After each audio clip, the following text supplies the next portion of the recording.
જય માતાજી ભાઈઓ, સ્વાગત છે તમારું આજના એક નવા વિડીયોની અંદર। તો ભાઈઓ, આજે આપણે એક ઇન્સ્ટાગ્રામ પોસ્ટર એડિટ કર્યું છે, તો તેના પર વિડીયો બનાવેલો છે, જે તમને આગળ ડેમોમાં બતાવ્યું જે પ્રકારનું પોસ્ટર, તે પ્રકારનું તમે ઇન્સ્ટાગ્રામમાં પોસ્ટ કરી શકો છો। તો આ પોસ્ટરને એડિટ કરવા માટે તમારે ઇલાઇટ મોશનની જરૂર પડશે, કેમ કે હું આ પોસ્ટર ઇલાઇટ મોશન એપમાં બનાવેલું છે।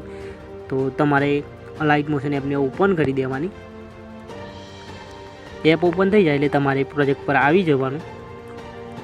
અને ભાઈઓ, આ પ્રોજેક્ટ વિડીયોની નીચે આપેલો છે, તો ઇલાઇટ મોશનમાં ઇમ્પોર્ટ કરી દેજો, કેમ કે આ ફોટાનો પ્રોજેક્ટ છે। તો તમારે વધુ માહિતી જોઈતી હોય તો અમારી ટેલિગ્રામ ચેનલને જોઈન કરી દેજો, કેમ કે ટેલિગ્રામ ચેનલમાં પણ તમને અવનવા પ્રોજેક્ટ મળી જશે। તો આ પ્રોજેક્ટને તમારે ઓપન કરી દેવાનું, અને અમારી ચેનલ પર નવા હોય તો ચેનલને સબસ્ક્રાઈબ અને બને તો વિડીયોને એક લાઇક જરૂરથી કરી દેજો। તો આ પ્રોજેક્ટને ઓપન કરશે એટલે તમને આ રીતનો ઇન્ટરફેસ જોવા મળશે।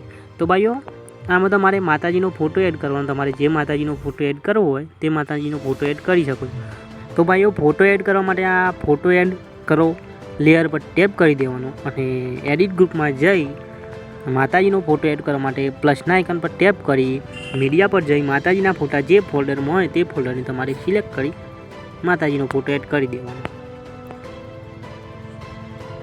અને ફોટાને સરખી રીતે એડજસ્ટ કરી દેવાનો તમારી જાતે મિત્રો।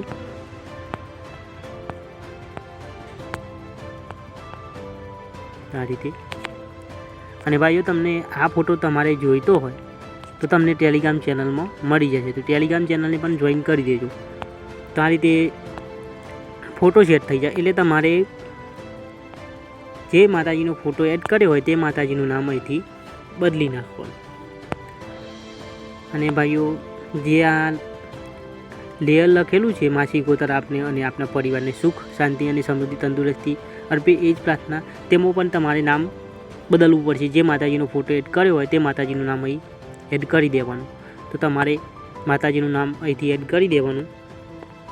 તો આ રીતે પોસ્ટ બનીને રેડી થઈ જાય એટલે તમારે ખૂણામાં આપેલ આઇકન પર ટેપ કરી કરેક્ટ ફેમ એઝ PNG પર ટેપ કરી આ ફોટાને એક્સપોર્ટ કરી ગેલેરીમાં સેવ કરી દેવાનું।